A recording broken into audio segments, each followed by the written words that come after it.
Hey everyone, hope you're doing well, and here we are at location 10, doing my playthrough here. As you can see, this is a really long video, so props to you if you watch everything, but I don't expect that.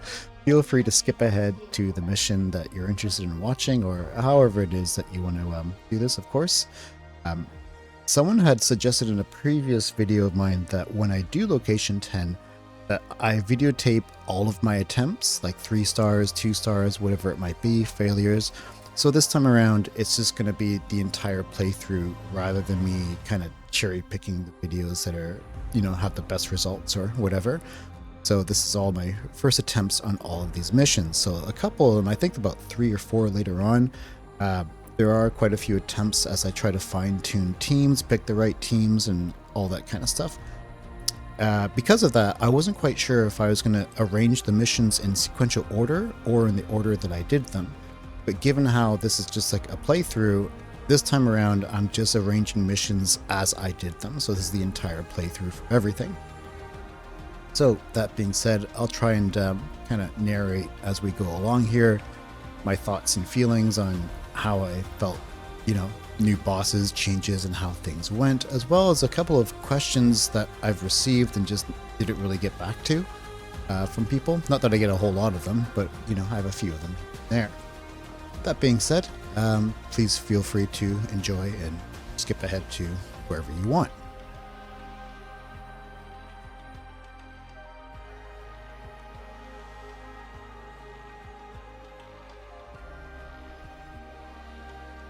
As we play ahead here, I do kind of want to go over some of the changes that have happened in the most recent updates. Nobody really knows, but I had actually been working on another team tier list video, and I had one almost ready to go, and it was right before Halloween, and I'm so glad I didn't pump it out, because on this video I had listed IF at the bottom of the barrel. And then out comes this Halloween update, and the update, I think, did everything that was needed to push IF to the forefront as a good team. As you can see here, I'm using them a lot in the first few missions, and the reason for that is actually at the moment, they're probably my favorite team. I just think they're really well balanced. They make use of charms, I think, better than anybody else. As you can see here, my soldiers having the dino charm where 2 of them pop out. That is, as you can probably guess, an exceptionally strong charm, but with the caveat that you want to put it on someone who has a shield and with someone who can heal, which is, 2 things that the IF can do. So that works out well for them, along with a few other choice charms as well. But all in all, yeah, I just felt like the changes to the med pack was really, really good. The slowdown effect is amazing, as well as getting Jailer as well, who they desperately needed a fighter on their roster, and he's a good unit. I really like using him, and he can just, the chain stuns and everything. It just works out really, really well to their advantage. So yeah, glad I didn't pump out that video, because that would have aged like milk real quick. And that being said, I still have it, but I don't want to do anything until at least after Christmas, because I'm sure there's going to be other changes. And, with this new patch that came out with Location 10, you have the new faction, the Delivery faction, who I have kind of like mixed feelings about. I'll get into that a little bit later. But overall, yeah, if you haven't invested in IF, or if it's a team that you kind of want to see work out, I would say now is a really good time. They're a lot of fun to play. So I'm really happy with where they're at right now at this moment. One of the questions I received from someone, I should start by saying I don't check Reddit. The only time I ever go to Reddit is when I want to get the news and updates, but I don't read comments or check out threads or anything like that. I just kind of play on my own, do my own thing. However, someone did leave a comment saying that apparently there's a trend where people are saying that the damagers are still underpowered and they want to get them buffed. And they wanted to know what my thoughts were about that. And to which, I don't know, I thought about it a little bit. I don't think the damagers are all that bad at the moment. Actually, one of my favorite units, maybe not my favorite, but one of my top favorite units at the moment is light soldier, and I feel like he's really kind of replaced what rogue used to be, or the closest thing to what rogue was. He's got good faction choices, and I don't even have the charm yet that can that adds additional melee damage resistance to him. I'm using something else. I think it's the charm where his damage goes up every 2 kills. So yeah, I don't think they're in a terrible spot. I do think if they were to make any kind of changes to damagers, I would like to see their prep time reduced a little bit, not by much, but I think across the board, they could use maybe a 1 or 2 second prep time reduction. That would help. If anything else, I also think that guard should have his costs reduced by 5. I still think even with all the changes he's had, he's still just a little bit too expensive. So yeah, everyone else, I feel like they're okay. Turbo's all right. Light Soldier, as I said, really good. Builder had his cost reduced, which was very much needed. Builder is sort of like at the bottom tier of the damager class, so he should be the cheapest. Certainly shouldn't be up there at 25 with the others. So yeah, damagers, I'd have to say overall, I slightly disagree with that, but you know, I don't know how people feel about that, so feel free to chime in whether you think they do need a buff or not. My first thoughts when I go to that kind of thing, like nerfs and buffs and whatnot, is that maybe people aren't experimenting as much with teams as they should, or with roster choices. As you see through this playthrough here, I'm doing the exact same thing that I did with Location 9, in that I'm not using any buffs. I use a variety of teams. I use every team at least once. And if something doesn't work out, I'll play around with the roster a little bit before I switch to team up in some cases. Unless it's a level where it's just blatantly obvious that it's not designed for that team. For example, Emergency is a team that's sort of slow to roll out. No one can get out the door pretty quickly from that team. So if I'm doing a Marauder mission and it starts off with a bunch of Marauders charging the bus, I just know that Emergency is not going to work out and I'll change teams there. But in a lot of other cases, I'll try somebody else for sure. Anyhow, that being said, I say this because I feel like, not to be dismissive of people's complaints, but in certain cases, maybe people just want to steamroll through with one faction, one team, and I feel that was the case a lot when Location 9 came out and people just couldn't roll through with mechanics like they could before. And a lot of stuff in Location 9, a lot of the new enemies, particularly the Escapee, same mechanics here they are, I'm playing them. The Escapee is really kind of made to counter the mechanics. In that her bulletproof second phase goes right through the turrets, and the mechanic himself can't one-shot her since she technically doesn't die, as it does with the prisoner zombies. So yeah, so I think people, it's an attempt in the game to make people branch out more and increase their roster, which I'm totally on board with. With other changes to the game, there are some stuff that I feel like are a little bit cheap. And I'm going off the mechanics here, and as you can see, I used the new skin for the agents, and as everybody knows, that comes with the shard shop now. Now you have skins purchasable in the shard shop, and I think that's a kind of a cheap move. I won't lie, I really hated that. In fact, as I'm making this video, as I'm recording this, I still don't have Cap yet, his marine skin. I do have enough shards for it, but he's just not in the shop for me quite yet. And yeah, I don't know. I just think that's I just hate that. There's already enough currency. I don't like that kind of thing going into shards. It takes such a long time. Cap, agents, mechanic skin, and guards TMF skin, these all in the end just end up being by and far the most costly skins in the game. And in certain cases, like the guard, I don't even think he's super overpowered as a TMF. I think it's a really good team for him, especially if it was pre-nerf guard, when guard had his prep time down to like something like 6 or 7 seconds or something like that. It was really small, which is what TMF kind of lacks. TMF can get the cost down, but they can't do anything about prep time. So if you had a guard with 0 cost and a prep time of like 6 seconds or 5 seconds, that's really, really powerful. But as is now, I think his prep time is something like 13 seconds. It's not is not really powerful. Anyhow, what I'm trying to say is, yeah, I'm not a fan of these things being put into the shop. I wish they would just stick with either green money or with the blue tokens, of which, you know, I think a lot of people have plenty of, and that's fine.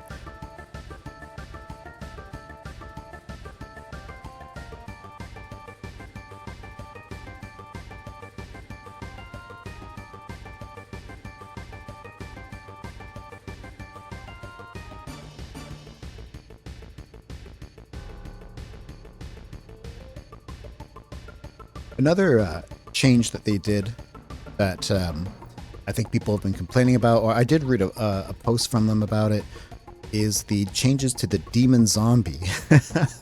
Demon zombies have been getting more and more powerful with each patch, and in this most recent patch, it seems like they way overtuned their spike damage to the effect that when you're doing the metro, if the demon zombies on that stage does their spike attack, it just kills everything and everybody, way overtuned. And I did read a post somewhere that they do intend, or they have maybe already nerfed it. I'm not sure. When I did metro recently, I was still getting one-shotted by their spikes. But to be fair, I was using a lot of weak guys who were probably going to die anyways. Pretty, you know, they weren't tanks or anything like that. But yeah, demon zombie nerf definitely needs to be done. Way overpowered there, and hopefully that happens soon, if not already.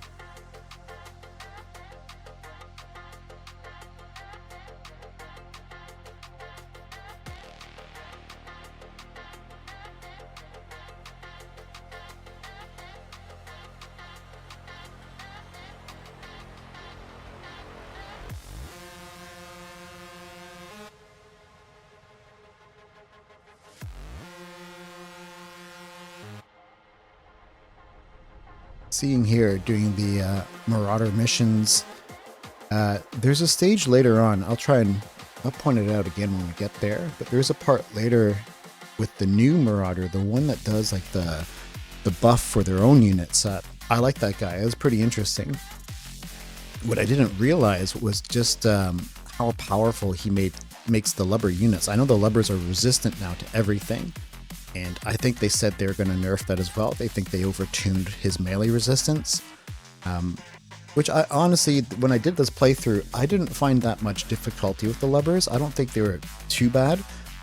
What I did hate, as you can see here, are all these charging, are they the crazies? I forget what their name was, but the guys here who are just charging my bus non-stop at different levels. That's kind of hard to deal with, and I think it becomes more representative of a problem with the game where, to amp up the difficulty, they've kind of been leaning towards the early game difficulty at the first 10 seconds of a level, the first 10-15 seconds, and I feel in a way that's sort of unfair. It gets boring if you have to have someone I don't know how to say it. I find it frustrating when a level is contingent on how quickly your first 10 seconds of a reaction is, because all that means is that your roster needs to have a capable fighter on right away that you can spam out the door really quickly. As I said, and as you can see here, I'm doing everything with all teams. But if someone were to ask me, is there a team that can just take care of everything, one team for all, I would most definitely say it's the Rednecks. If you just want to steamroll through this whole location with just a single team, invest everything into Rednecks. Rednecks can do it all. And on most missions here, as you'll see through this playthrough, if there's a level that's pissing me off, I'll just switch over to Rednecks and I'll just plow through it just to get it out of the way. And there are a few stages like this where I do that, where I feel like, okay, you get overwhelmed so quickly, or there's just something that's so insane about this. I'm just going to use Rednecks and clear it that way. At the moment, I would say they're definitely number one S tier team, top ranked team in the game.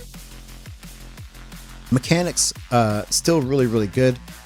However, for the mechanics, I think you have to fine tune them a little bit depending on the stage. If you're someone who's fortunate enough to have the the gearheads, I think they're called, the agents. Their agents are really, really good, exceptionally powerful. In fact, I would say agents, along with the mechanic himself, are the two only S rank units in the game at the moment. However, with the agents, you are going to have to switch between giving them a tactical set for missions that demand it, or giving them a gentleman set for missions that, you know, where you're not going up against bullet resistant zombies or bullet immune zombies. So mechanics also really, really good team, but it does require a little bit more tuning for depending on the mission that you're on. Whereas the Rednecks, you don't need to do anything. I didn't change a single thing with my Rednecks, I don't think. It was just a case of who did I want to choose for my 6th person. And in some cases, I actually went with Glenn because Glenn gets back up. I don't have to worry about resurrecting him. And cost doesn't matter since you're getting so much courage anyways. That's Glenn's biggest problem. That's my biggest problem with Glenn, is that he costs too much for what he brings. However, Glenn does have a very fast attack speed, and he has a short cooldown as well.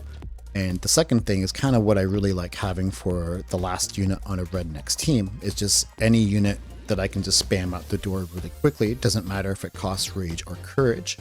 So there's that. As you'll see with a lot of these missions here, a lot of the ones that I do, sometimes as soon as my bus gets dinged, especially on ones that I've already completed it, I just kind of get, not frustrated, I just feel like, oh, this is a waste. I'm just going to start all over again, because I know I can get a 3-star in this relatively quickly, and I sort of just don't want to waste time.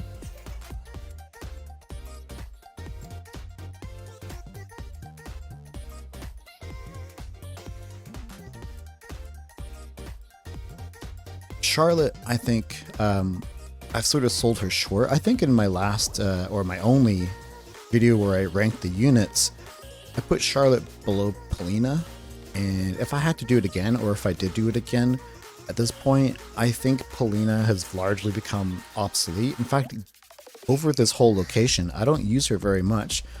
But I do notice that for a lot of my teams, I do end up using Charlotte, and that new stats screen, which I love, by the way, really kind of like made me realize, oh damn, you know, Charlotte actually does do a lot of damage at the end of each mission because of her special ability ramping up with each shot that she connects with.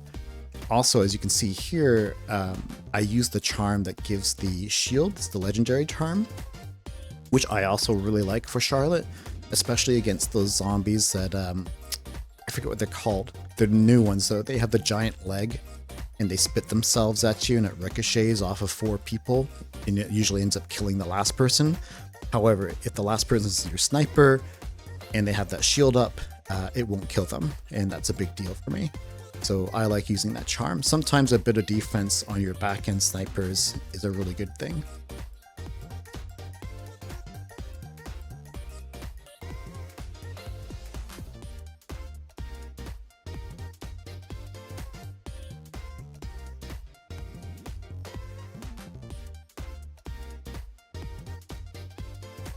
Jailer's also another team I like. With the new skins that came out with this recent patch, I think that Nancy's Jailer skin is my favorite. Jailers before this did not have a single support unit on the team. Now they do, and that goes really well with the flashlight charm, meaning that you can get the Jailer's 5-man bonus, which is the prep time reduction on your units, and now you can have up to 2 units, or you can have a support item with an extra unit. Basically, I really love having Nancy for this team, for the Jailer's team, and I think she's awesome. My favorite of the new skins.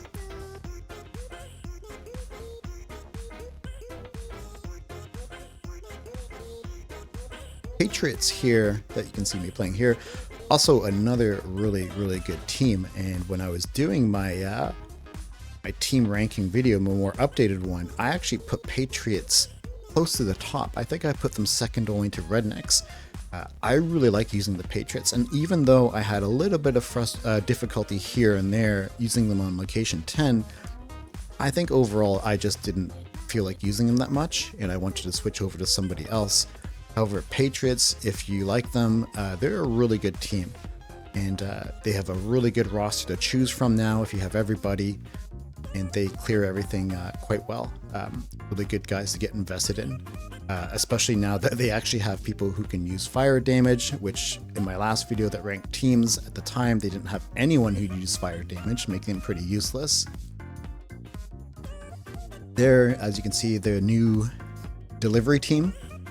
Delivery, when I did location 10, I hadn't yet purchased Hero, the new unit. I do get him later on, near the end, but he's a different unit. I'll talk about him later. Overall, delivery is, I'm glad like Cashier got a team.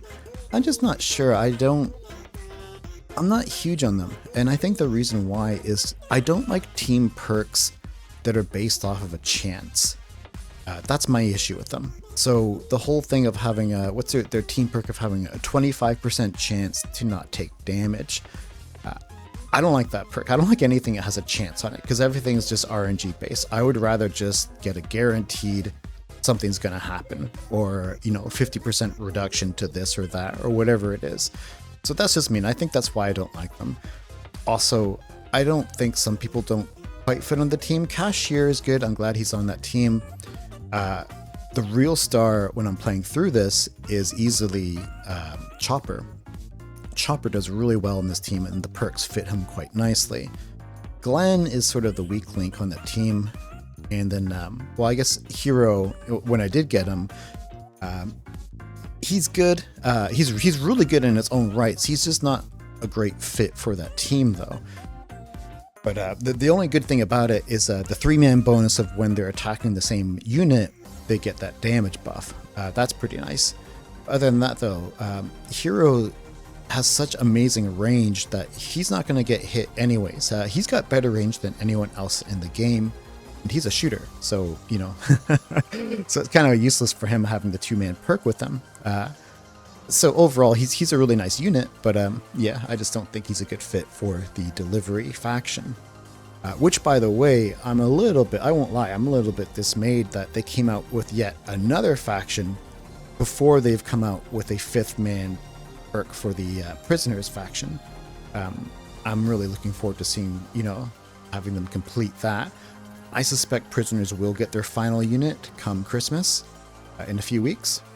And I suspect it will either be Sarah, Maria's friend from the game, or this lady with the katana who Hero said he was looking for, which might possibly be one of the girls on the bike from the other Dead Ahead game, the motorcycle one. But, you know, we just have to wait and see.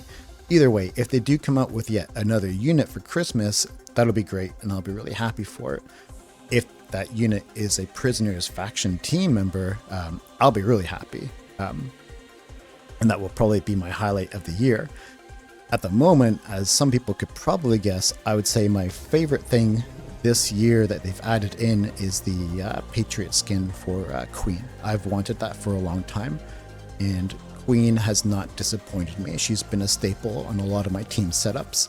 I just find her to be so tanky now, and her napalm grenade damage just doing fantastic numbers for me. This guy here, the duplicator, just went right past him. I hate this guy. He's been the bane of my existence. This guy and these Sentinel robots as well. I really hated the Sentinel robots.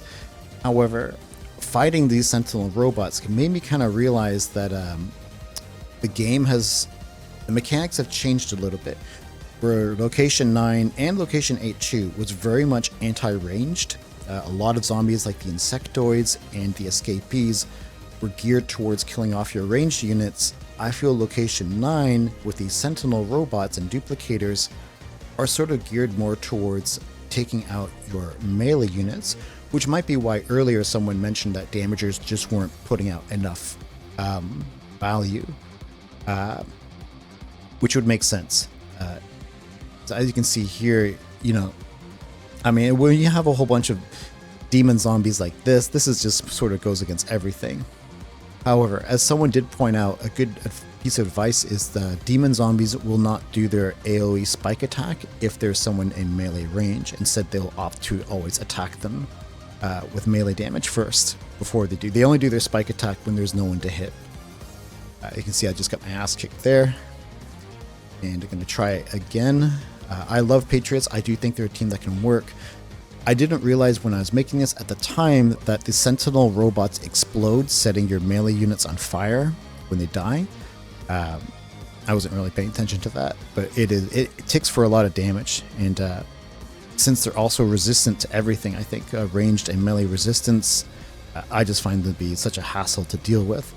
You add in a couple of these duplicators, and yeah, these levels like you're seeing here drive me nuts, and this one drove me nuts a little bit, hence why I switch over to the Rednecks to just, you know, steamroll through it. When you're using the Rednecks, if you have the charm that grants Nancy the shield, the support charm that does a shield upon receiving damage, that's a really good one to have. Other charms I really like is for this team, or for any fighter actually, is the blue charm, actually, the one that gives a chance to avoid damage. I forget what it's called, but it's like a 15% chance to avoid damage. I love that charm for my fighters, and I think I have that on just about all of them except for Mechanic and Carol, to which I use a damaging charm instead.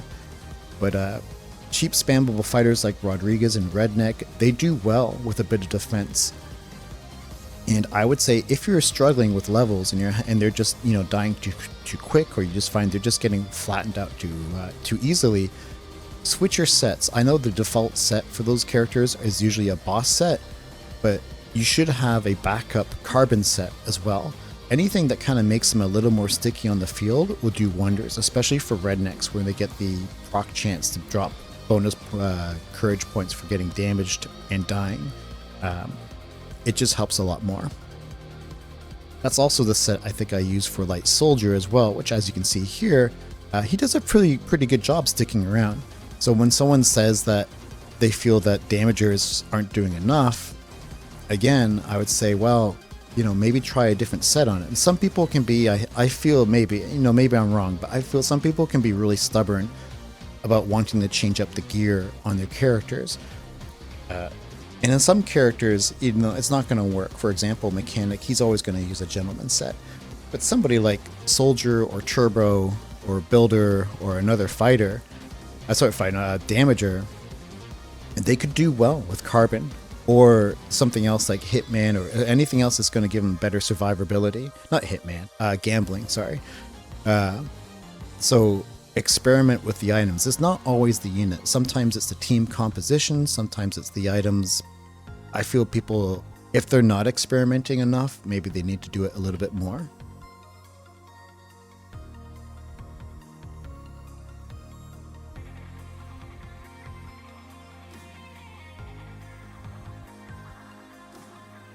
Another good unit added in here is the Psycho Carol.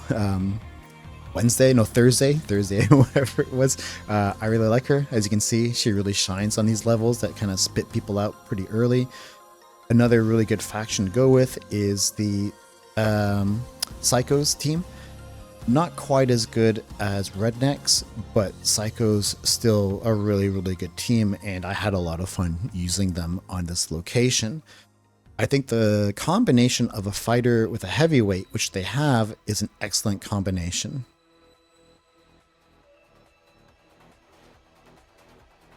College team, also a lot of fun to have. A little bit weak in some areas. I think college really needs to have a heavyweight added to their roster.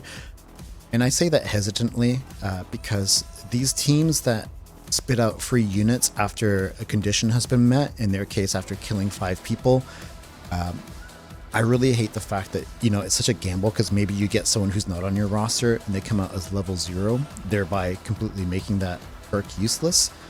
However, so I don't want to see their roster expanded on until that gets changed. That being said, though, college is in desperate need of having a heavyweight added. I wouldn't be surprised if they got Lionheart added to their team. Lionheart doesn't have very many skins, and I could kind of see him getting added at some point. However, he wouldn't be my first choice. My first choice right now, one of my favorite units is probably Soldier. Soldier, I think, benefits from charms so well from the heavyweight charms. The Tamagotchi charm, really, really good, really powerful. That's the one that gives the melee added melee resistance on top of what he already has, making him exceptionally tough. Plus, Tamagotchi also gives bonuses to health as well as part of its setup. Right now, with that charm, I think my soldier has about 15 or 16k health. Really good. But of course, the damaging charm, the Dino charm as well, the 2-for-1, is also really, really good. And that's what I've been using for most of this. However, those two charms, Tamagotchi and Dino for heavyweights, are definitely the top tier charms to aim for, in my opinion, for that class.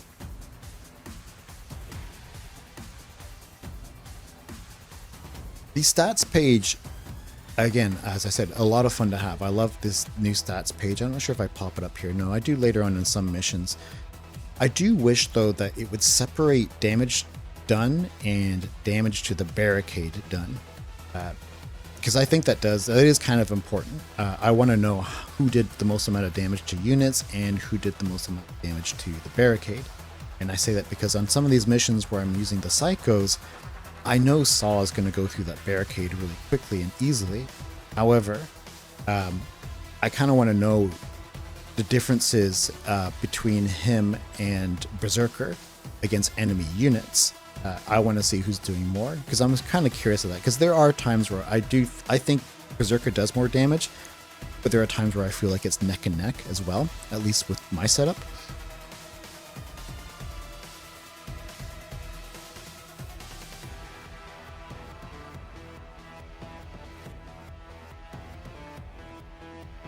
Someone asked me in a previous thread, video I should say, how I came across Deadhead to begin with. And I guess to answer that question, if anyone's curious, is that I used to play Hearthstone a little bit. One of my favorite guys to watch is a guy called Dane Hearthstone. He's a Scottish guy.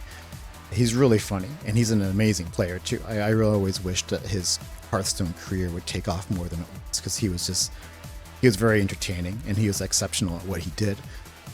And on his streams, I don't watch Twitch or anything like that. I'm not on Twitch, but I do notice that when anyone subbed to his account, the Deadhead zombie would come running out, and that just kind of got me curious. And that's how I looked up the game. I was like, where is that thing from? And that's how I came across Deadhead. I think this was back in 2017 or 2018. It was in the early days of the game. So I started playing this game fairly early on, before there were factions, before there were teams or anything like that. And at the time, to power up your units, you would have to give them food. And there were different qualities of food. There was like slices of bread, which is low quality, but there was like a monster energy drink, much like the one that you see on the power-ups there, that would give them more. It was just a totally different game back then. I believe Rodriguez didn't have a knife. I think he also used a shovel. He was just like a carbon copy of the Redneck, but better. So yeah, really different. I played it for a bit. At the time, I got as far as location 8 up to the cephalopod boss. And then from there, the cephalopod boss, actually at the time, I couldn't beat him. So for the first good chunk of time that I had this game, I never finished it.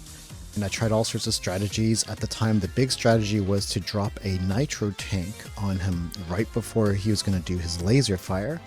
And that would delay him shooting off his laser, with the strategy being that you could kill him before he could fire off any laser, or I think he only did one or something like that. Anyways, I could never pull it off, and it drove me nuts, and I left the game alone for a long time. Only to come back a couple years later and finish it finally. And then from there, the rest is history.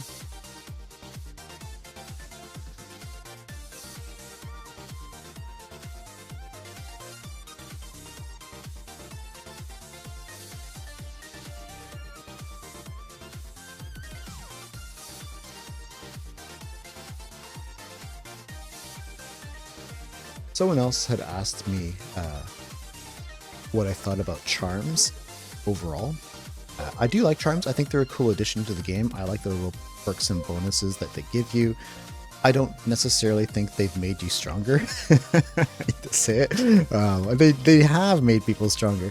It's more like they've just made it. How do I say this? Made you more competitive with the scaling difficulty of the game. It's a mobile game, and like with a lot of games these days, mobile or PC or whatever, it's all sort of become a cash grab to me. I'm an old school gamer. I grew up on Nintendo and Super Nintendo, so I have my own thoughts on the gaming scene these days. I feel like I lived in a heyday when games were really, really good, and it wasn't just about getting people to go to a store and make purchases on top of what they've already purchased. That's probably a video for another time though, but feel free to let me know what you think about that in the comments. But yeah, to me, I think the whole industry is a bit of a mess right now. I would like to see it get fixed, but also as I get older, I've sort of I don't know, this is a recent thing, but I've sort of waned from playing games in general. I don't advertise, I don't talk about this, but I do a lot of training. I'm training to do marathons right now, as well as trying to keep up at the gym. And when I do sit down to play something, maybe it's just me, but I don't want to get into a long drawn out cutscene. I don't want to get into a cinematic experience.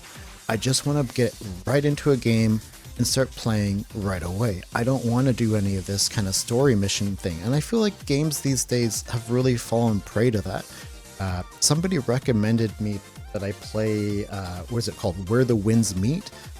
And apparently a good game. And I did play a little bit, but I just felt I found myself drifting in the first little bit.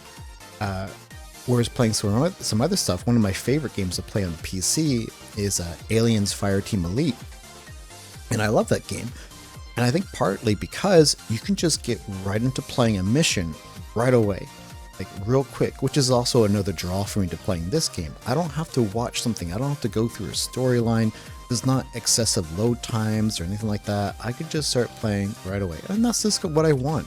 There's a difference to me between a gaming experience and a movie cinematic experience. And I still sort of like to see the difference in that. Oh, and by the way, that was a really good feature on the guard in his TMF skin. Guard's changes have been really, really good. He is really like a miniature, a lesser mechanic, but a little bit more sturdy without having to worry about dropping the hammer. Don't get me wrong, he is nowhere near as good as the mechanic. Mechanic to me is the number one unit in the game. But the changes that Guard received, I would say, almost justify his cost. Almost. I still think he needs to have his cost reduced by 5. But as it is right now, he's fairly okay. He's a very offensive gear damager. I wish he had a little more defense there. As you can see, he performs about as well as Rogue does. He does more damage than Rogue, but he's a little bit less sturdy. And but he costs 5 more, and that makes a big difference. And this one here, when I was using the TMF, I accidentally forgot to take off the switch over charms for my soldier, so that was kind of my bad. But in the end, it all went well.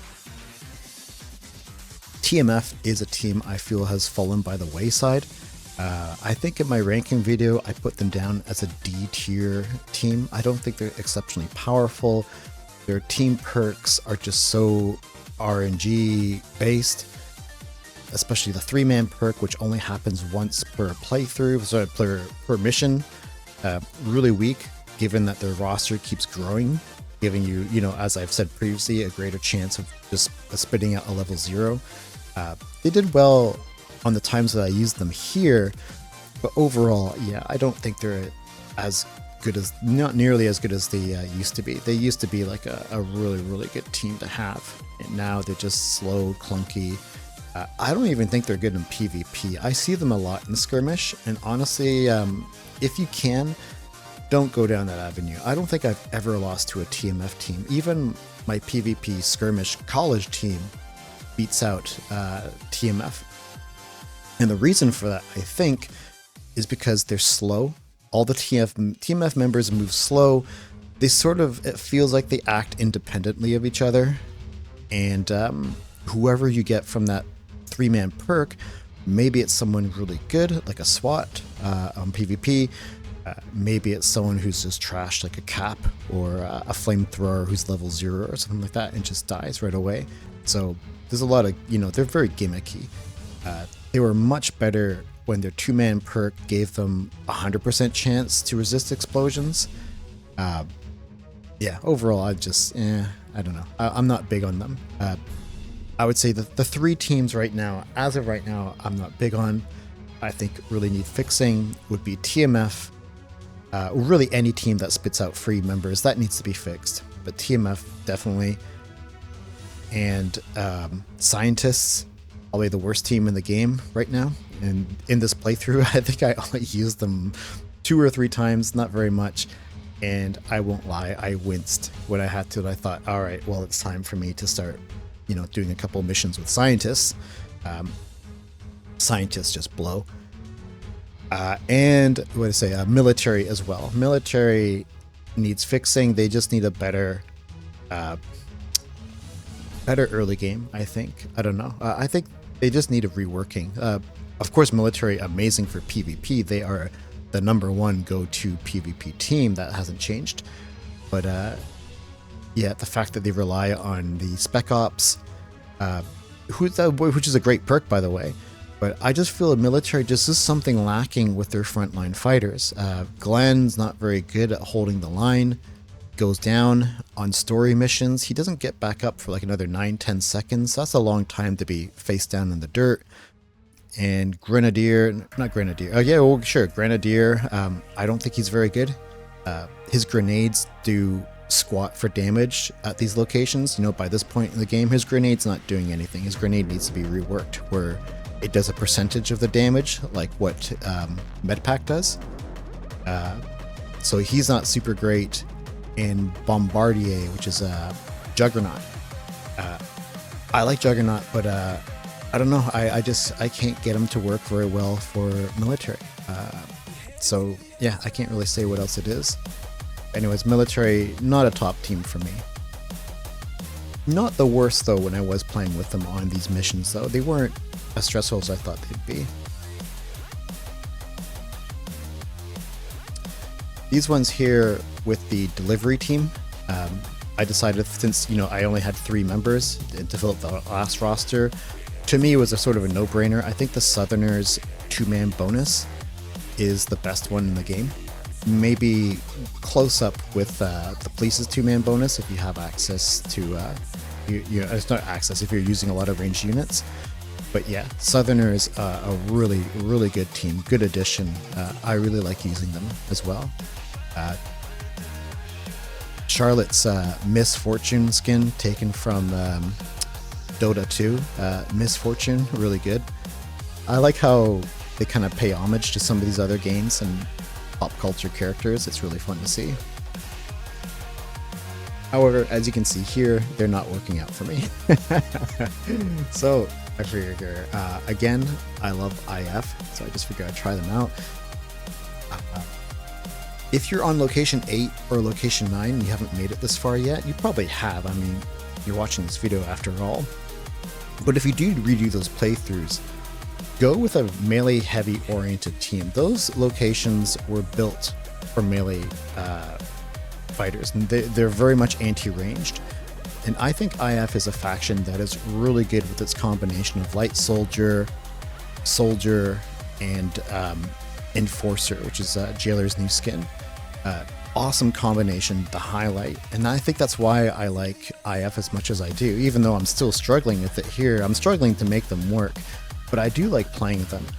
Obviously, at this point, I could just go with Rednecks, and I think on this one I do end up just saying, you know what, screw this, I'm going to go with Rednecks. However, I don't want to downplay IF. I think they did get some really good fixes and changes. Not the top tier team, of course, but really good and just fun to play once you have all the right units for it. But here, I struggle a lot here because of the combination of these, the Sentinels, the little skeleton zombies that knock you back. Really annoying how they come out in droves here. And of course these duplicators that just kept duplicating more and more of these sentinels, which I absolutely... And I just couldn't compete with the explosion damage hitting my soldier. Even though my soldier's pretty sturdy, very sturdy, with the Dino Charm 12k health, but just not enough. So I was just like, you know what, alright, you want to be like that? Then I'm going to switch over to something of my own that's kind of cheap and easy.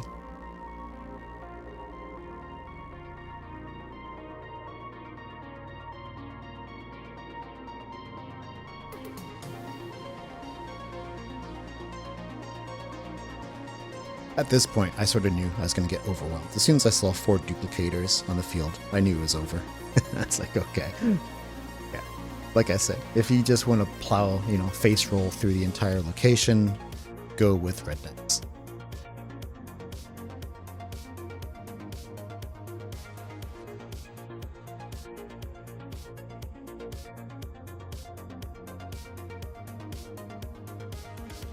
Even with these bruiser guys that are anti-fighter with their AoE ground pound, it's still just a great faction to go with because it's just a never-ending stream of little guys coming out to fight. It doesn't matter if they do the ground pound or not, you're just going to keep getting enough courage just to have a non-stop barrage.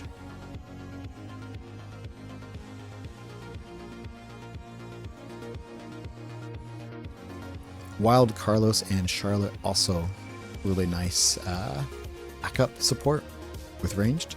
Rednecks have everything in their roster now to be amazing, as that's why to me they're the #1 team.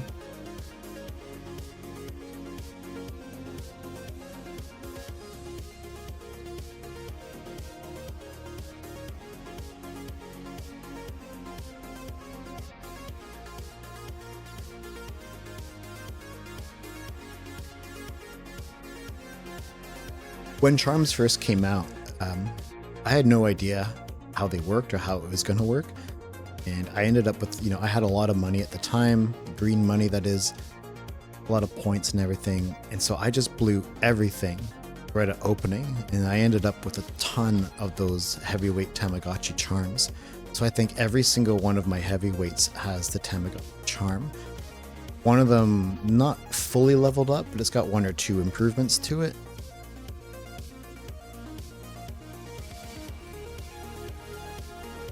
But I don't totally regret it. I do like those charms. I think it's a great one to... These double heads that came out on location 9, again, very anti-ranged again, which is why locations 8 and 9, you're really looking at wanting to have a heavy melee roster. Whereas here now, this level is so hard for me because I feel like you got your anti-melee units in these sentinels that pop out, as well as the double heads, which are anti-ranged, at least in their first phase. And eggs, I hate eggs so much, but it's fine. It's a good challenge. I don't, I want it to be challenging. It is location 10 after all. So, and I legitimately enjoy trying out different teams, different factions, and just sort of experimenting with what works and what doesn't.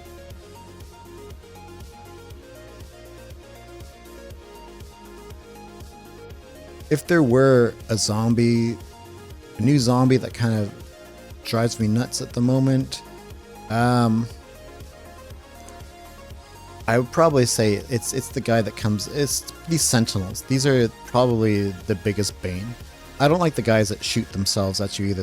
This guy in the back that you can see right here, he's gonna probably kill off Andrea.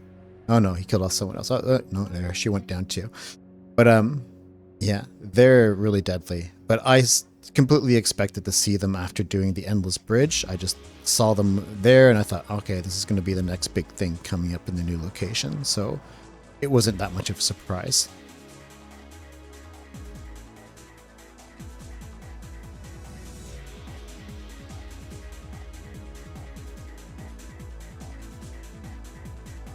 Again, at that point, I could just see I'm not going to do it with this roster.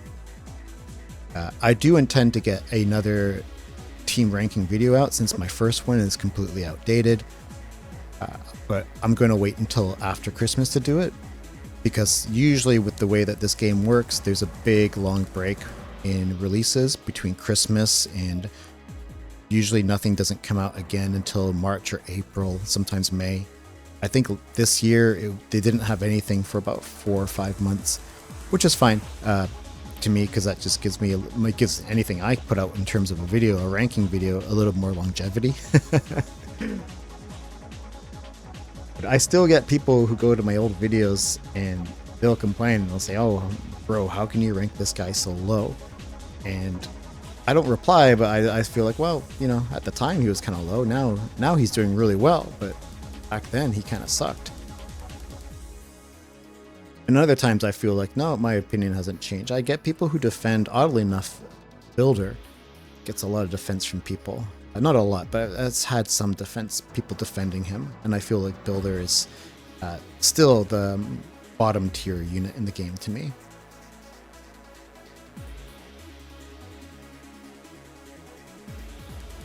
Good, one of these last final waves come through, you really see Lester sort of shine through, smashing everything. He's a good combination with Jailers themselves, another really good team. I'm really happy with how Jailers are at the moment. And I like his combination with Willie. I think they go well together. Again, as you've noticed, with all my videos, I always go 5 for 5. I don't combo team powers unless I can't fulfill that team power, like delivery or prisoners. The only other team where I'll use someone of a different faction maybe is Psychos. But yeah, that's just my own playstyle. I just find like, oh, I want to utilize the full team perks as much as I can. That's what I find to be kind of fun and challenging. I'm sure there's good team combinations that would make life easier. I don't know. I don't find myself interested in it.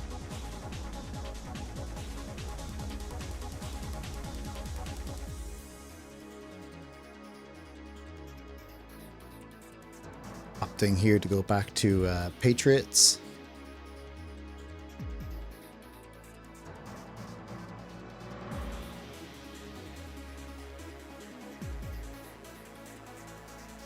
I think the reason I did that was because I feel I was curious if Montag's fire damage would be resisted by these Sentinel things, and I think they do have fire damage resistance.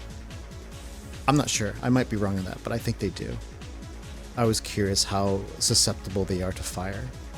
In hindsight, really, I should have used emergency with Jake, Dr. Norman, because nothing has any kind of cold resistance. Cold goes through everything, and it slows them down.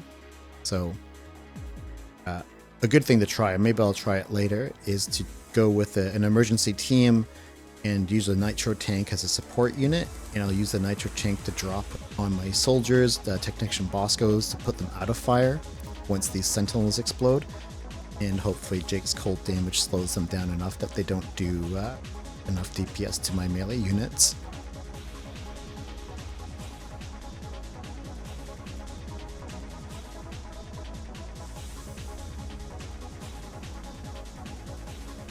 And these duplicators are just so deadly. It's a neat addition, but yeah, the fact that they move so slowly as well, putting them in the back makes them really hard.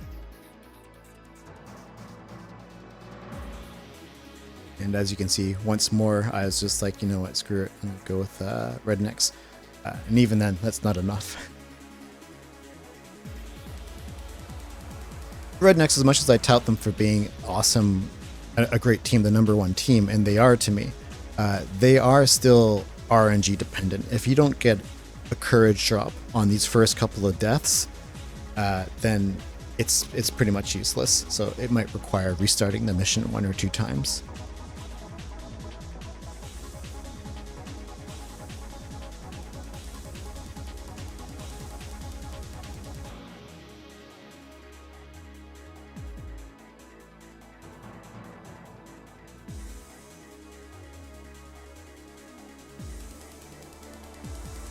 Someone else sent me a comment. I did talk a little bit about it, but what I thought about the new skins, the ones just released with Location 10, and that would be Jailer Nancy, the Marines cap, Delivery Chopper, and the Police Gunslinger.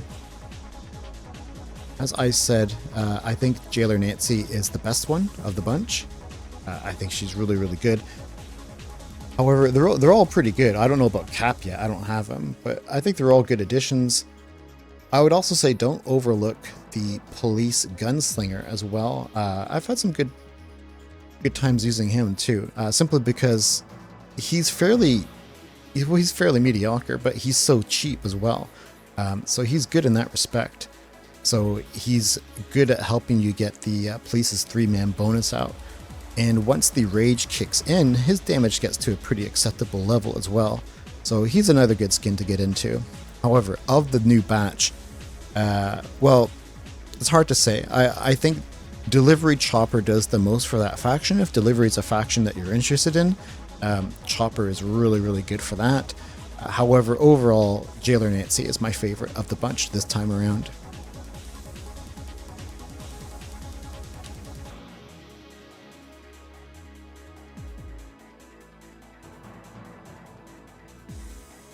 From Halloween, I was going to make a video and talk about that a little bit too. I do think that Thursday Adams Carol skin here that you're seeing is probably the most impactful. However, Carol is a character that more than any other unit in the game is gear dependent. If you don't have the right gear for her at the right levels, she's pretty useless. If you do, then yeah, she can do really well, especially on Metro. As a Psycho, yeah, that's exactly what Psychos needed. They needed someone in the early game to get out the door right away. She fulfills that role somewhat adequately.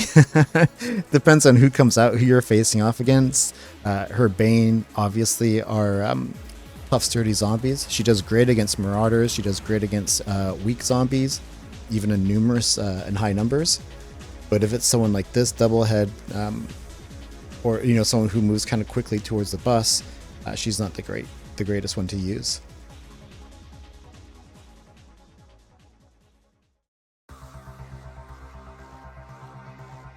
Maria, as you can see here, she has the charm for support units. It's one of my favorites. I'm not sure if people undersell it or not. It's the one that grants you a shield. It's for support, and while the shield is up, it adds 50% to your damage as well, which for her I think is awesome.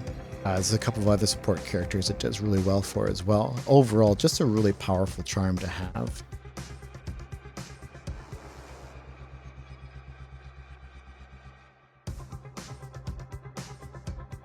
I'm not sure if it's the most powerful though. The most powerful charm overall might be the Dino Charm for heavyweights. Would be a good contender. The Flashlight, which is the 2-for-1 team powers, would be another big one. And also the charm that increases damage with each successive hit in the hands of a mechanic just does really, really well as well.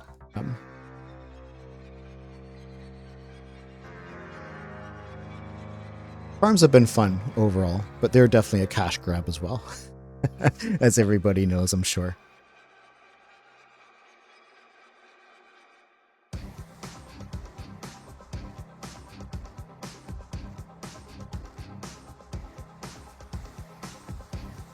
I think this is a level where the Welder comes out and finishes everything. Don't underestimate Welder. Yeah, here he is. He's going to do this whole level by himself. Oh no, not this one. There is one, my mistake. There is one where he does come out and he finishes off everything. Gets his ass kicked here, but don't sell him short. Welder is, as the builder skin, he does really well. Again, you give him that support charm that activates the shield, his damage goes up by 50%. He's on the builder's team, which means he's automatically for 5 people. He's going to do double damage to the barricade. You could ramp up his barricade damage really nicely. The only fault with Welder on that team, or on any team really, is just how long and how little he repairs the bus at. So if your bus is damaged and he starts cranking on the bus, I hate it when that happens, because I know he's going to be there forever, and he only gives the bus like 1% or 2% of its health back. It doesn't do very much.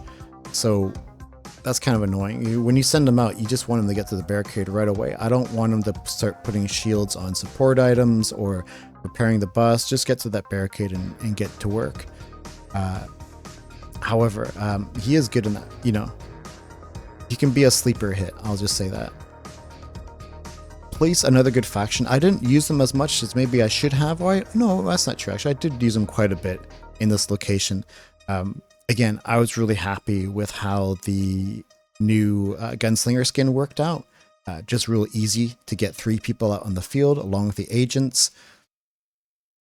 Agents like Mechanic, probably the only other S tier unit in the game as of right now, in my opinion. Just the fact that they can just stealth kill right away makes them just so good to have. Really, really strong. It probably goes without saying, but if you do have 50 of those shards and you're looking to purchase a new skin from the shard shop, I would say that the agent's mechanic skin, gearheads I think they're called, that ought to be your first choice. They are by and far the best one. Not to mention, as on the mechanics team, it just becomes that much easier to pop out turrets as well, especially when they're on the field. I think in all the mechanic missions that I did, I used them with the mechanic, and I don't think I really cared for much of anyone else. I don't think I used Nomad Polina once. Again, Nomad Polina to me has fallen by the wayside a little bit. I feel that she's taken a backseat to what Hero does now. If I were to fix her, I would say Polina should also get a piercing shot built into what she does, or she should move a little bit faster. She's just too slow now. Speaking of slow, watching him die like that before he gets a shot off has been kind of annoying.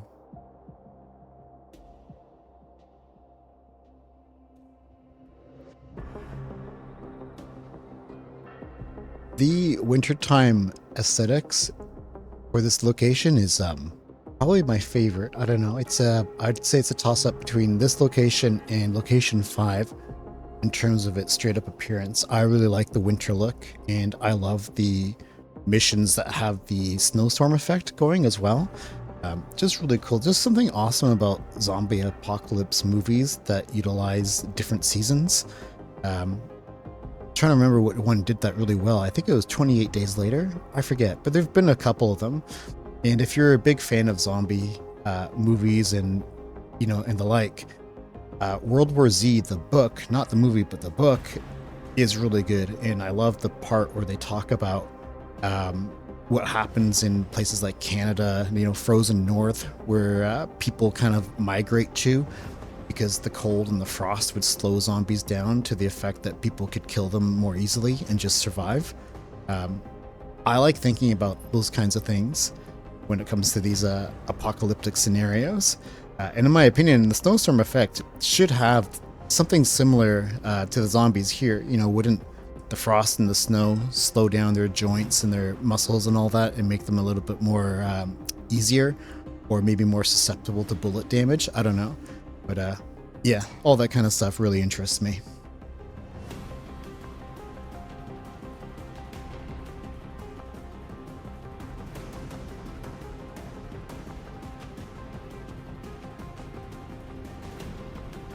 These are missions where I sort of just want to let them play out, because I think the zombies, if I didn't send anybody out there, the zombies would just take care of the barricade for me.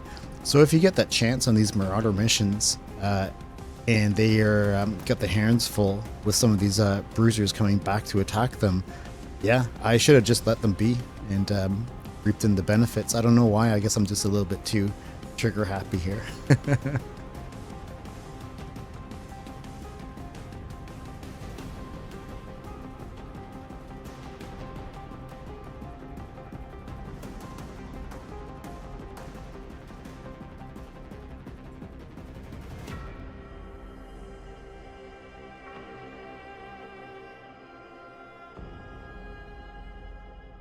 Abby sort of feels useless without the policeman 2-man bonus of the extra ammo clip. That chain gun just really runs dry so quickly without it.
Prisoners is still probably my favorite faction in the game. I love using these guys.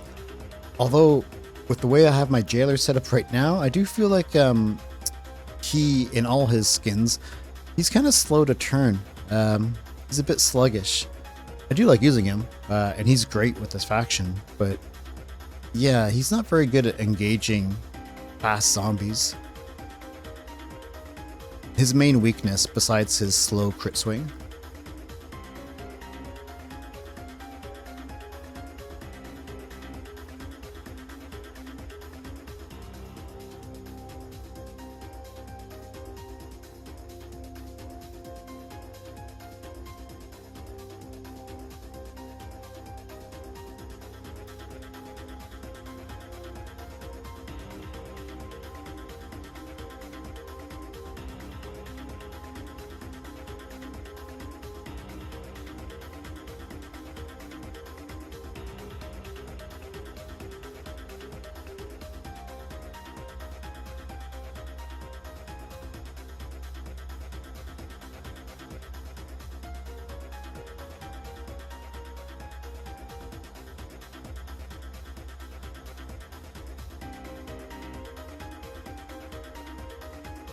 this mission here, a lot of fun.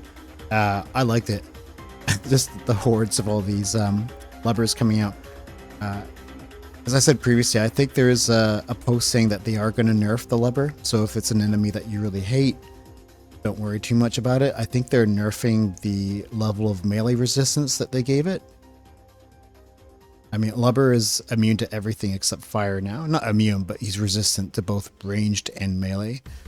And for a Marauder, I don't mind that too much. But if they nerf it, I understand, that's fine. This is also a level where the gunslinger sort of shines through. Just goes to show how powerful he becomes in large numbers, especially with that rage buff going.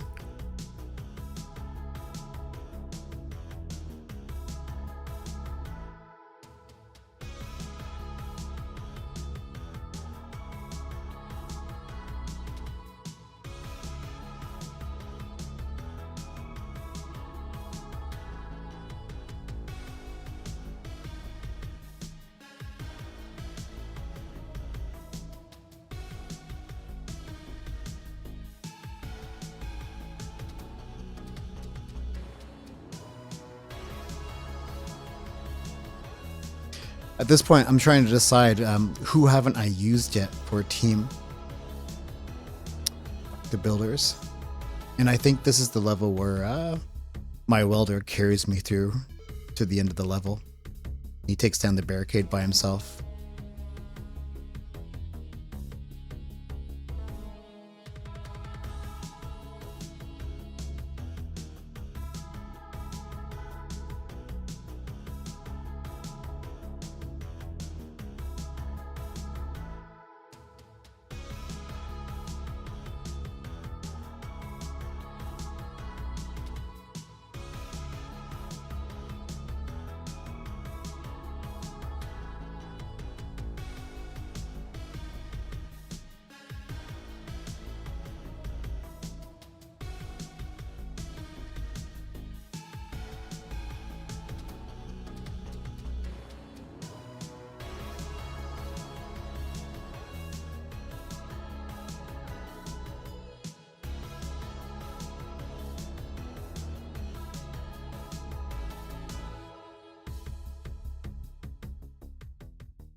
One thing I wish they would add into the game that I haven't seen in quite a while are the derelict cars and vans that you could knock open and get free items from.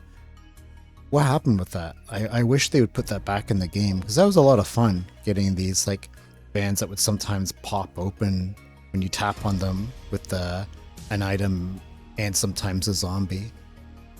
I wish they would put that in. And, you know, if anyone from Moby Rate's watching this, please add that in, or at least put it back in for Location 11 when it comes out.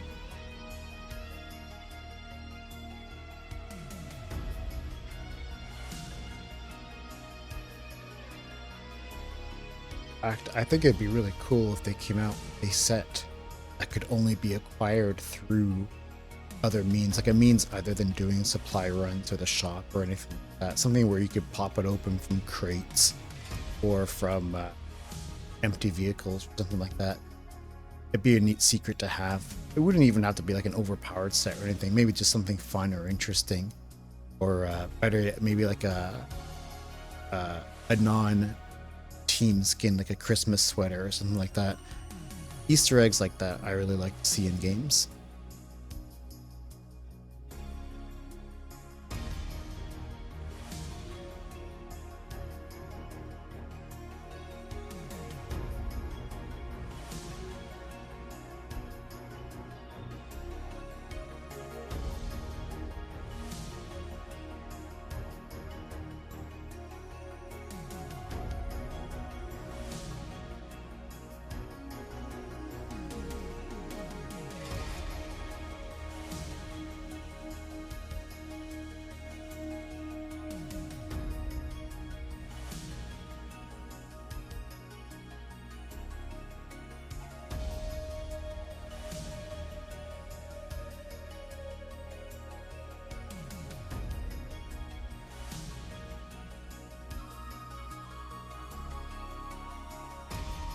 Over the last few months, especially with the introduction of charms, my money has been dwindling down slowly but surely. Somebody asked me a while back where I thought the best place to grind for money is with Austin. In that video, I did say it was location 4, mission 15, and I still stand by that. I do think if you're someone who's out to get money still, that is the best location for me. I like it because it has the necromancer zombies, but it doesn't have anything additionally annoying like demon zombies like some of the other necromancer missions have. So yeah, location 4, mission 15. However, if you have a very good setup for Austin, or just a great team setup, I might be wrong, but I believe objectively the best location mission to do money runs is location 5, mission 9, if you can do it. It's a pretty tough one to do, but personally me, I still do just 4 and 15, and I'll change it up when I get really bored of seeing the same mission over and over again.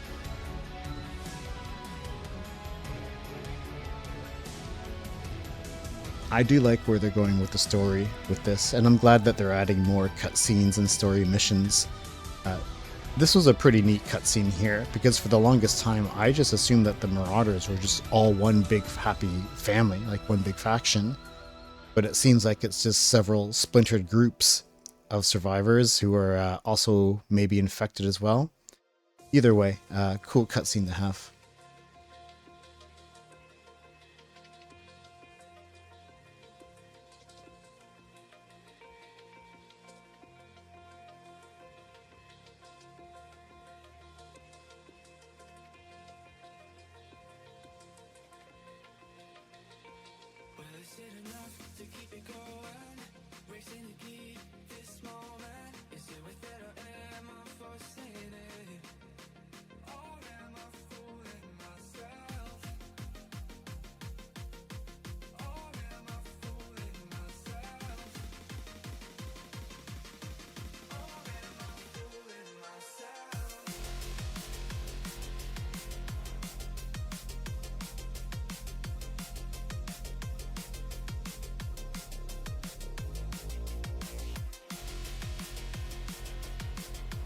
This challenge here, challenge 3, these are all my failed attempts.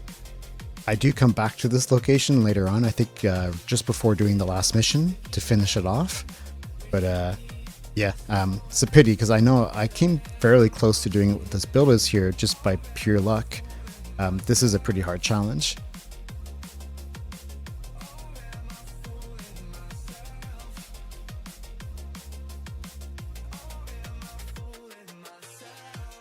The Juggernaut's a fairly good unit, I think, to handle these the Sentinels. His crit slam seems to take him out of range, harm's way for the most part. Either way, it's too bad I got overwhelmed here.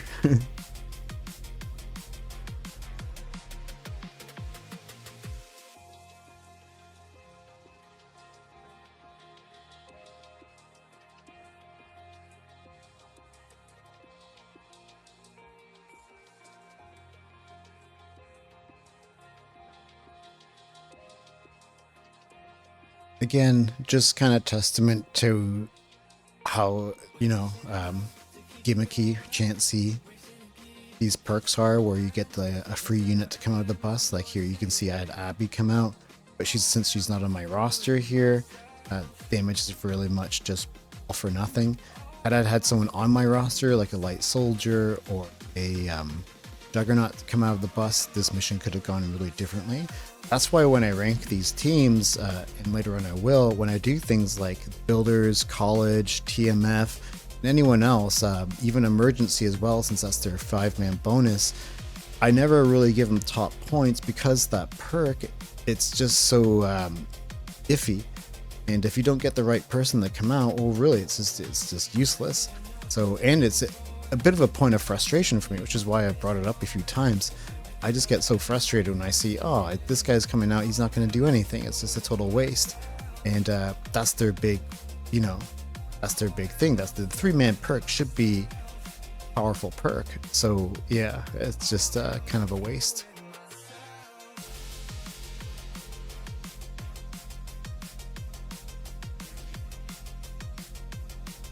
Northerners is a great team to get into. However, I think probably the biggest drawback with the Northerners that no other team has is that if you decide to invest into the Northerners, it really requires a lot of gear switching. And I don't do any of that usually. I stay away from that if I can. Maybe once in a while I'll change up equipment on my characters if I really feel the need to, or I really want to experiment. But with the Northerners, since they're built around free crits, then any unit on that roster, you want to go around and maximize and play into that and maximize their crit damage, minimize their crit chance since you don't really need that, it's redundant, and play into that, you know, into their team perks more, which requires a lot of shifting around with your gear. So I would say if you are into Northerners, they can be really powerful, much more powerful than what I'm showcasing here, but it does require that you tailored the gear that they're using towards their team perks, which off the top of my head, I don't think any other team is quite tied into their gear as much as they are. Maybe the only other team that does this is the Marines, since the Marines max out their agility and their aggression through their team perks, which, you know, doesn't make it necessary for you to have any agility gear on them. But even then, I don't think it's quite as impactful as the Northerners and their crit damage.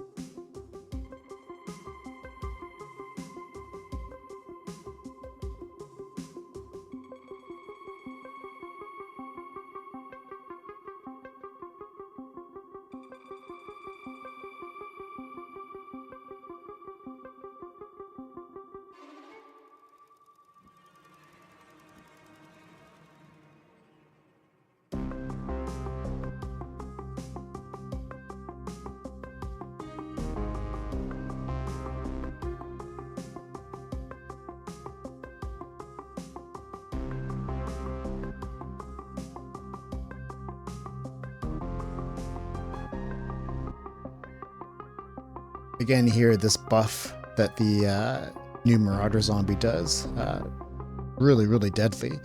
I think this is level one of these levels. I didn't realize it, but yeah, it makes their units bulletproof, or one of them becomes completely bulletproof, uh, which is the big weakness for the Marines team.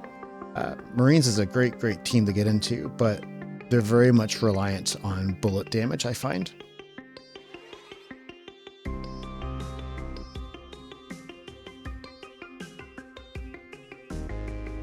And if I was smart, I would have just let these zombies take care of the barricade for me, but again, I get a little bit too trigger happy and keep sending units out to go deal with it and take it down myself. But yeah, I really like the idea of just letting the Marauders fight amongst their resurrected dead, and watching that barricade get brought down by itself while the bus can just sit there. So I've done it quite a few times since this video, but yeah, always fun to watch.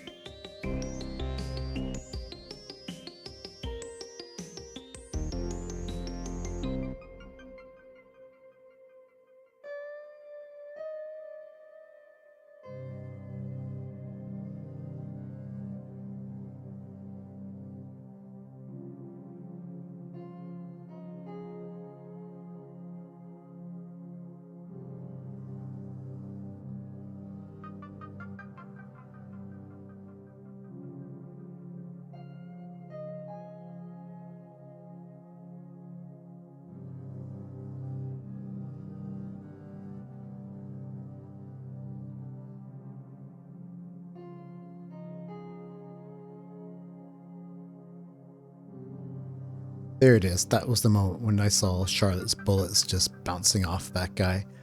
So I was like, oh, yeah. Maybe not the right faction, not the right setup to do this mission with.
As I said at the beginning of my video, everything you're seeing here obviously is a first time playthrough for each mission.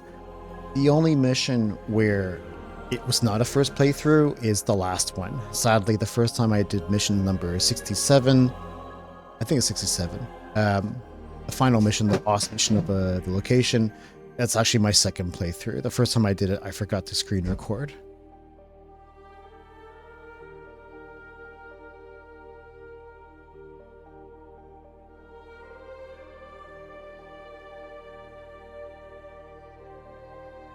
The moment I saw all these sappers come running out towards the bus, I knew I was going to want to restart this mission and add the mechanic onto my roster here, who is just excellent at taking out multiple groups of smaller zombies like these.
Andrea is a character who's definitely seen some really good improvements this year through the multiple buffs that she's received.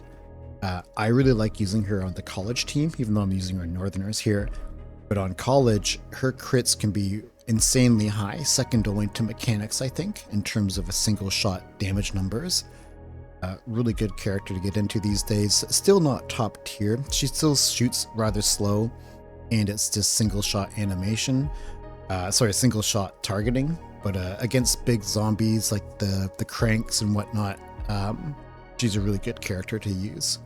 Her explosive shots are also able to bring down the energy field around eggs, allowing you to attack eggs from a distance safely without needing to drop a barrel or sacrifice a melee unit to pop open the energy field that they have. So yeah, she's really good on missions with lots of eggs.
Just a quick note here that courage generators have a really high amount of health, and I think maybe, at least for me, I tend to kind of stick them back and close to the bus to keep them protected. However, on the right missions, they do make very good barricades or damage soaks, especially something that drop down between the barricade, the enemy barricade, and where your ranged where your ranged units are. That way, if anything gets past melee or whatever, they'll attack the courage generator before they get to your ranged units. So yeah, sometimes it's good to use them as a as like a bunker, as well as as a barricade, as well as a courage generator. So don't overlook that.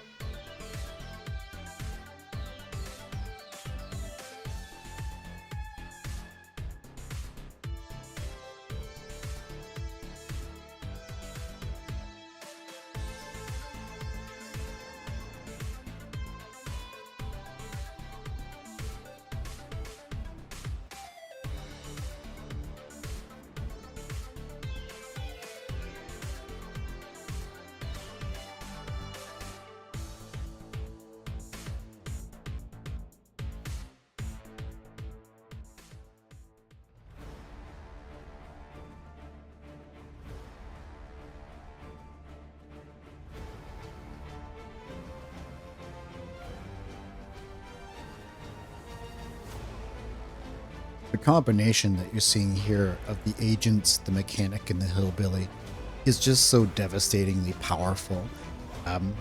I just can't overstate how powerful they are now as a team with the gearheads here.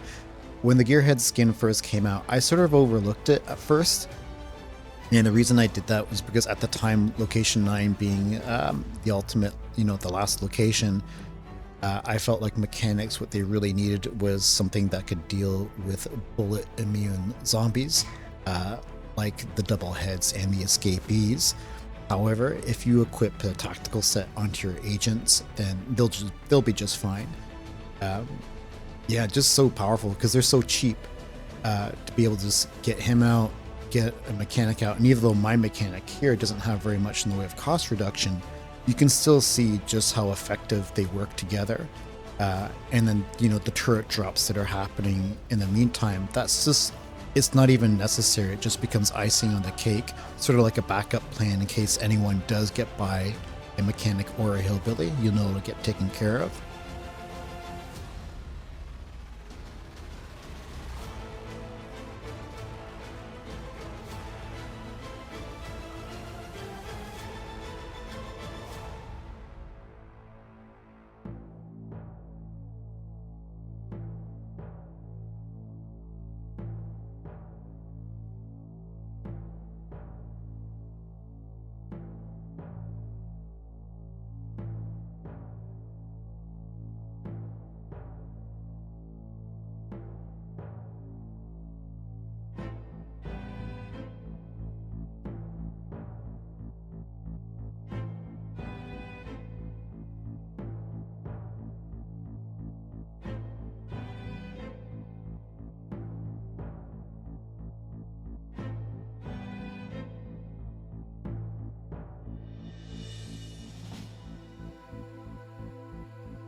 When it comes to dealing with escapees coming out in droves like this, I feel like a lot of the time it really boils down to how spread out they are laterally.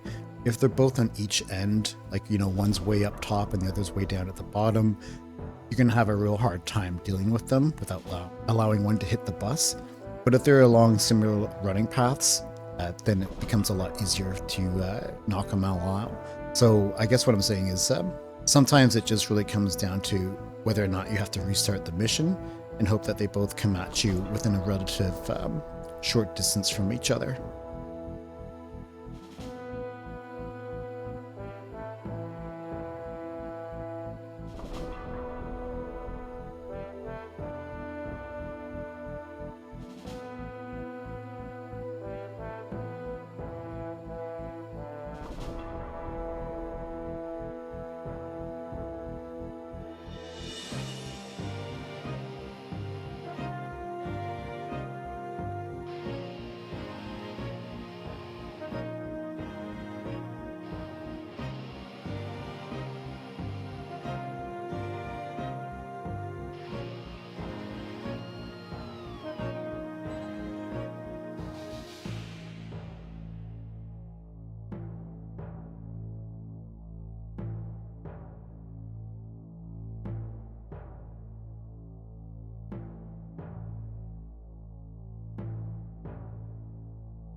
If I'm not mistaken, I think Ranger was the military's only addition that they got this year. Military and a couple of other factions like the Marines as well, and the police didn't really receive much in the way of love this year.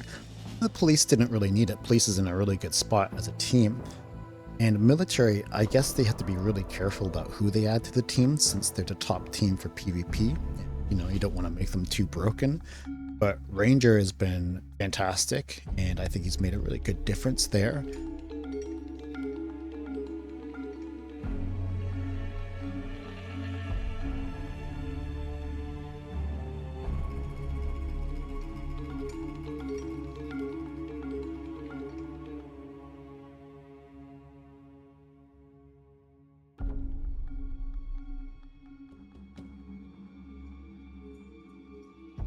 A long time ago, I did have someone ask me once if I would ever make a tier list making for supply items. And I don't think it's anything I can really get into because simply there's not enough of them to rank. But even if I were, I think it's they're pretty black and white to me, which ones are good and which ones are not so good. Courage Generator and Turret being the top ones, I would say, followed probably by the nitroglycerin tank. And then probably down at the bottom, you're gonna have things like the Molotov cocktail, which I don't think is all that great. But you know, feel free to let me know what your thoughts are on that.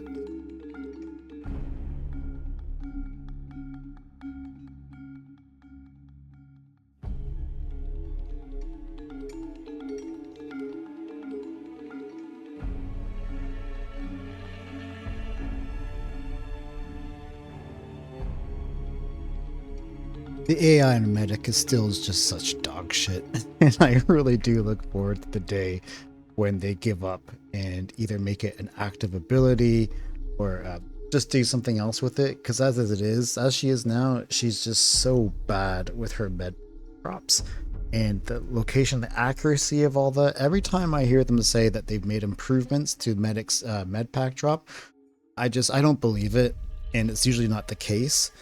And I've had quite a few, even on here in this playthrough, you'll see there's a couple of missions where there's people in front of her dying and she's not dropping it, but she'll drop it for herself. But yeah, it's just, man, I don't know why I include her in so many of my missions, because she's not super great. I guess she combos really well with Soldier, and that's why I keep her on. I have her here because she's expensive and she gets the refund cost, so she's a lot more cheaper. Which, by the way, she could do with a reduction in her cost, I think, as well. Not much, maybe like just 5. But yeah, she's way too expensive as she is right now. Or at the very least, give her a bump in health, up her survivability, because she's got pretty low base health.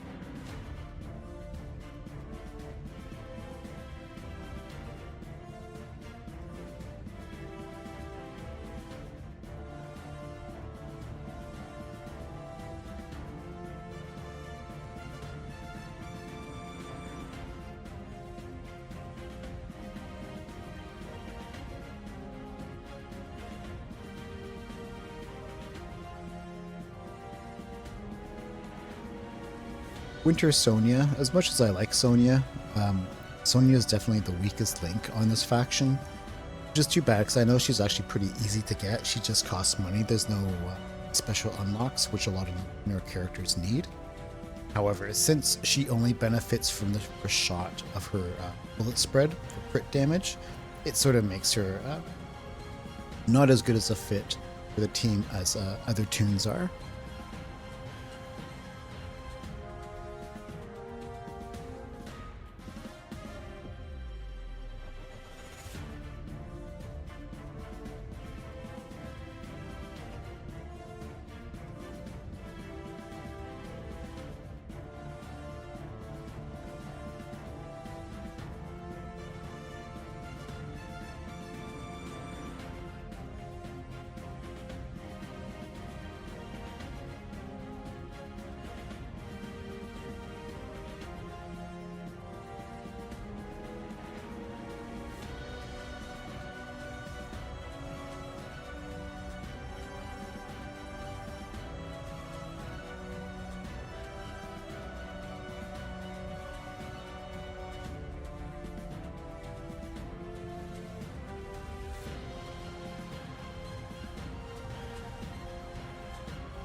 I had a weird feeling that this mission was going to have escapees.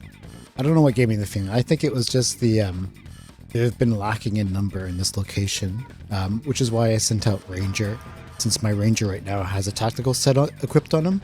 So I knew I could deal with escapees in their second phase if they did come out, which they did.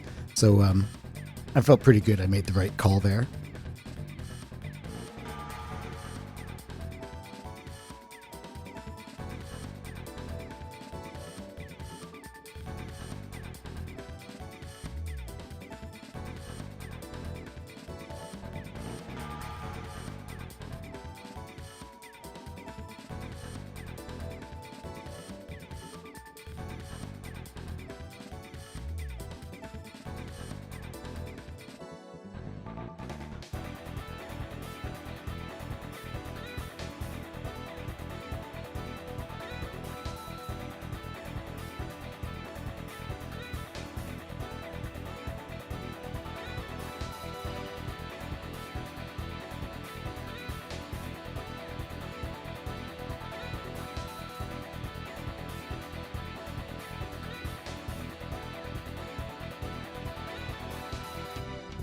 This mission number 68, is probably my favorite mission in the whole location. I am, despite being at a nightmare mid-level mission, I just find it so, it's pretty easy, relaxing, and chill. This is a fantastic place, by the way, to go and make tests and play around with Hero if and when you get him. Hero's a great unit to have.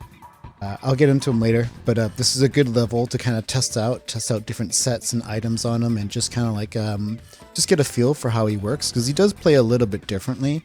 I'd say the overwhelming thing that you'll notice about Hero is that this, alongside his incredible range and rate of fire, he is not capable of making critical attacks. So equipping crit gear on him is completely useless. What you probably want to do is get a good hunter set on him and just stack as much range damage and range as you can, because he's not going to be doing any crits. But yeah, great level for testing around different types of range characters, or just leveling up your characters to get class points.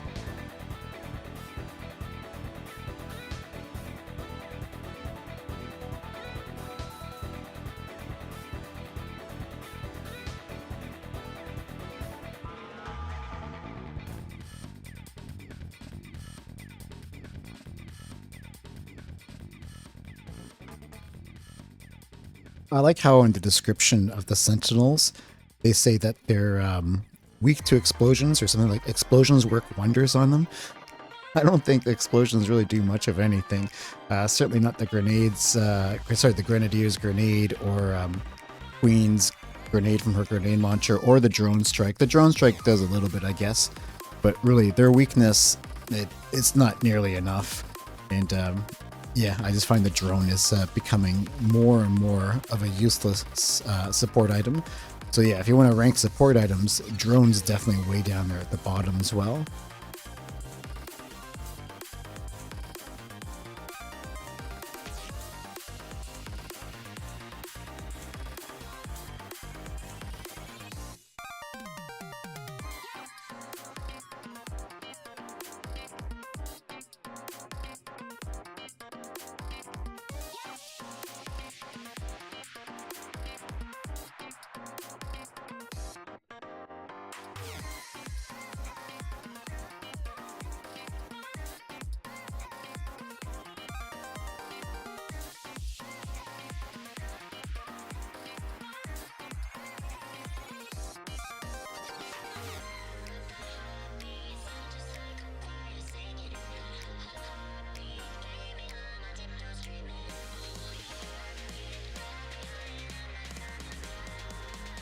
Dr. Sanchez and Dr. Kane, definitely MVPs of the scientist team. Second to none, really, other than each other.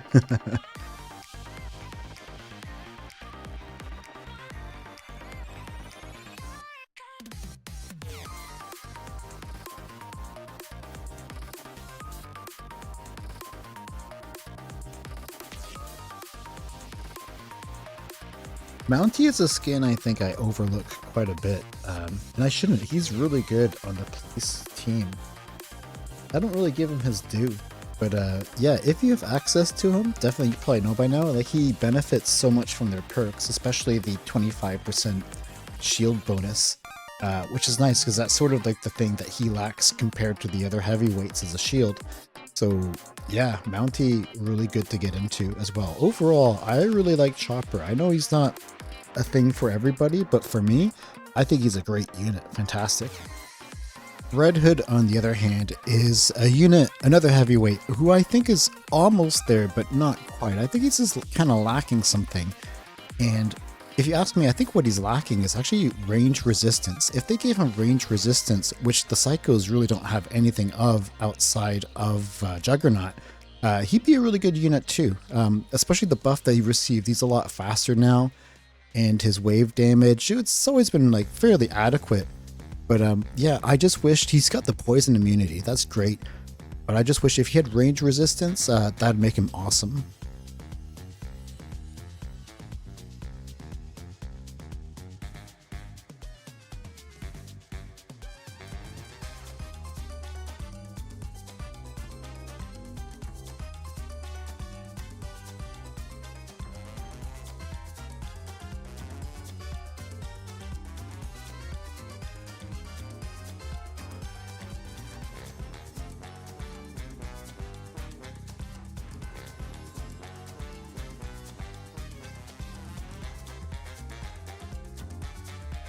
Now's a good chance to get a sneak peek at some of the items I have in my inventory.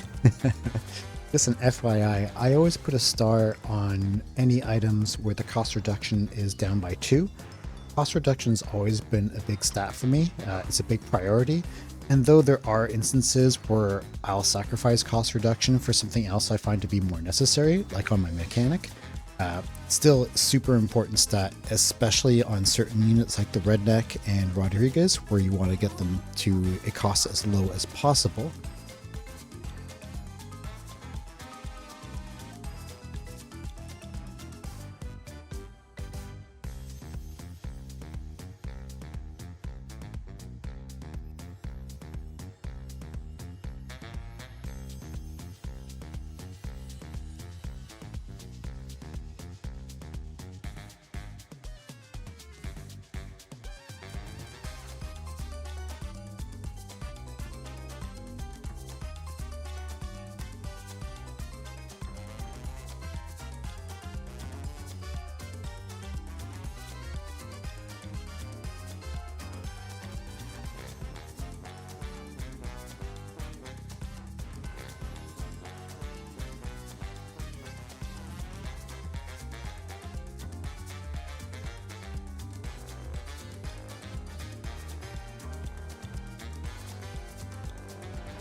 You'll notice in the few times where I play scientists on these missions, I almost never use the drone itself. I'll just let the drops go by from their 3-man perk, which I hate, by the way.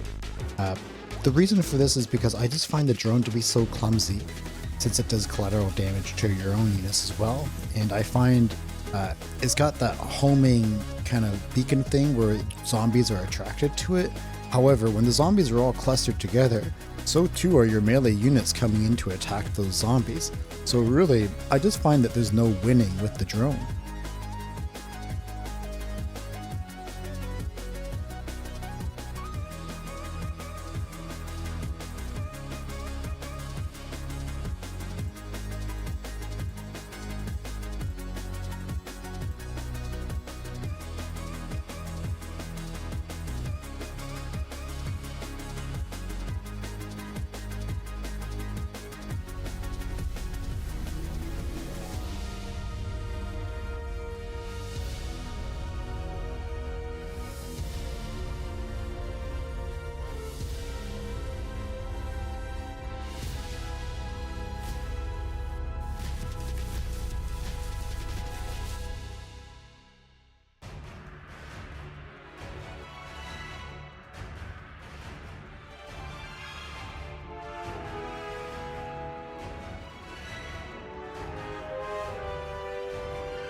I won't lie, I was pretty surprised at how well the enemy held back my onslaught of rednecks coming in.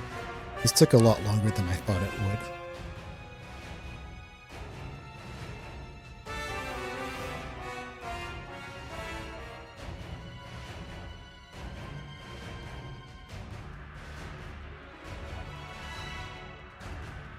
Again, just to reiterate what I said before, this is the only mission where what you're seeing here is actually my second playthrough. The first time I did it, I forgot to record it. So I sort of already knew what to expect here.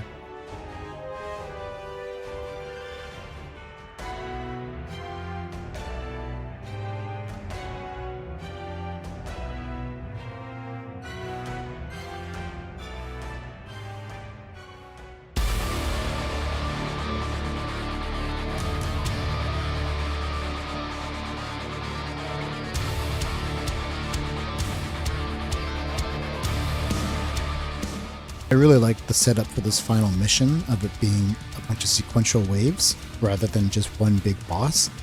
Sort of a creative way to make the final mission of the location, and I hope that they kind of do this in the future with a few missions in location 11 where you have to do like maybe 2 or 3 waves of the same level in order to get through it. Pretty fun. So yeah, this was really well done. I just love how they capped it off like this, both story-wise and gameplay-wise. Really good way to finish it off.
Well, that's about all I got for this video.